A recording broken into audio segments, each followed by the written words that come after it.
Hello বন্ধুরা, বাঙালি রান্নাঘরে আপনাদের স্বাগত জানাই। আজ আমি প্রথম একটা রেসিপি নিয়ে চলে এসেছি আপনাদের সামনে। আশা করি আপনাদের সবাইয়ের ভালো লাগবে। সুজি ও চিড়ে দিয়ে সকালের নাস্তা। তাহলে শুরু করা যাক। চিড়ে নিলাম 3 কাপ, সুজি নিলাম 1 কাপ, টক দই নিলাম 250 গ্রাম, নুন নিলাম স্বাদ অনুসারে।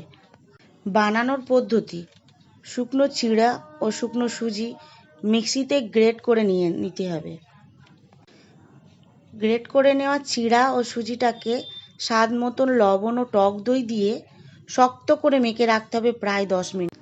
10 মিনিট পর হাতে তেল লাগিয়ে ছোট ছোট গোল করে আলতো হাতে চেপে একটা পাত্রে তেল লাগিয়ে রেখে দিতে হবে, যাতে করে একটার গায়ে আরেকটা লেগে না যায়।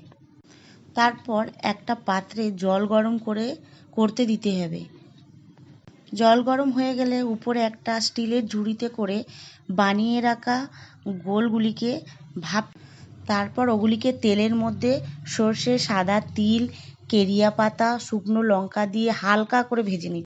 তারপর ওগুলিকে যে কোনো চাটনি বা টমেটো সস দিয়ে খেয়ে ফেলবেন। হয়ে গেল আমাদের সকালের নাস্তা। আপনারা সবাই আশা করি একবার হলেও বানিয়ে খেয়ে দেখবেন এই সহজ পদ্ধতিতে নাস্তা তৈরি করা।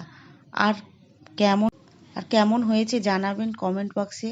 আর চ্যানেলটাকে সাবস্ক্রাইব করবেন, বেশি বেশি করে শেয়ার করবেন। নমস্কার।